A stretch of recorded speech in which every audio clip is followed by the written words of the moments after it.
Hello, Namaskar. Welcome you to the SAAR Analysis. I am Chaman Naik and here's my take. Can rugby reshape geopolitics? It may sound improbable, but in 21st century, nations are no longer built by the influence through military alliances and trade agreements alone. It is increasingly they compete through ideas, innovation, education, and most importantly, the sports. This week, Prime Minister Narendra Modi's visit to New Zealand demonstrated precisely that. Standing alongside New Zealand Prime Minister at the sports exhibition, Modi wasn't merely admiring the sport's excellence, he was signaling a new direction of India's diplomacy. One where athletic collaboration became a strategic instrument of national power. Because today's diplomacy isn't about negotiating inside the government offices, sometimes it begins on the playing field. Here's what evidence speaks about, and during Prime Minister visit, they toured a sports exhibition showcasing New Zealand's globally recognized sporting ecosystem. Modi interacted with athletes, coaches, and the members of sporting community before addressing the Indian diaspora.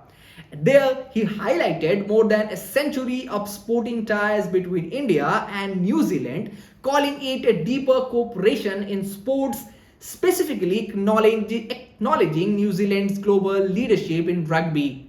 He said India looks forward to learn from the New Zealand expertise to nurture the future sporting talent. Now, at the face value, this appeared to be cultural diplomacy, but in reality, it reflects the strategic recalibration of bilateral relationship. Now, the question arises why this matters. We all know that sports has become one of the most powerful expression of that influence. It builds trust when the politics often struggles. It creates generation of people-to-people connection, and it strengthens the partnership beyond electoral cycles. This is exactly why India and New Zealand are headed. India is no longer viewing sport simply as competition. It is increasingly sees sport as an economic sector, diplomatic asset, public health investment, and a tool of international engagement. New Zealand, despite relatively small population, consistently produced the world's class athletes, elite coaching ecosystem, and internationally respected sports governance. For India, learning from that ecosystem is not about importing rugby, it is about importing excellence, coaching methodology, sports science, talent identification, higher performance management, and institution building. This is a strategic capacity building disguised as a sports diplomacy. Now let's look at the bigger picture. The Indo-Pacific is entering a new diplomatic era where the countries are broadening cooperation beyond defense agreements and the trade negotiation into areas that generate long-term strategic trust. India and New Zealand already collaborate in the maritime security, education, agriculture, climate resilience, and regional stability. Sports now join the expanding strategic architecture. History repeatedly demonstrates that the strongest international relationships are not built only by the governments but by the society. Military partnership may secure borders, economic agreement may create prosperity, but the cultural and the sporting partnership create lasting goodwill. And the goodwill is often the foundation where geopolitical partnerships can endure.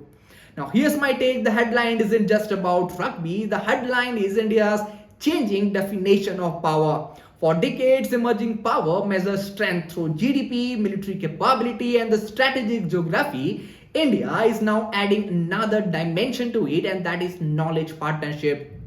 Where Prime Minister through a sports exhibition, India wants to learn from New Zealand sports excellence. It reflects the confidence, not just dependence.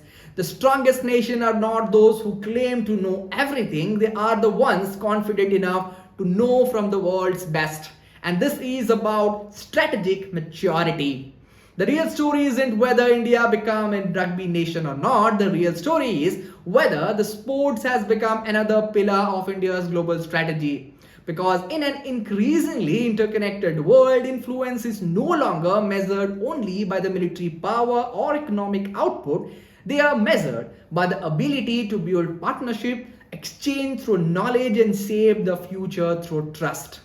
And sometimes the most Consensual diplomatic handshake doesn't just happen across the negotiating table, it begins beside a sports field. That's all from today's analysis. I will be back with another episode. Till then, thank you for watching this.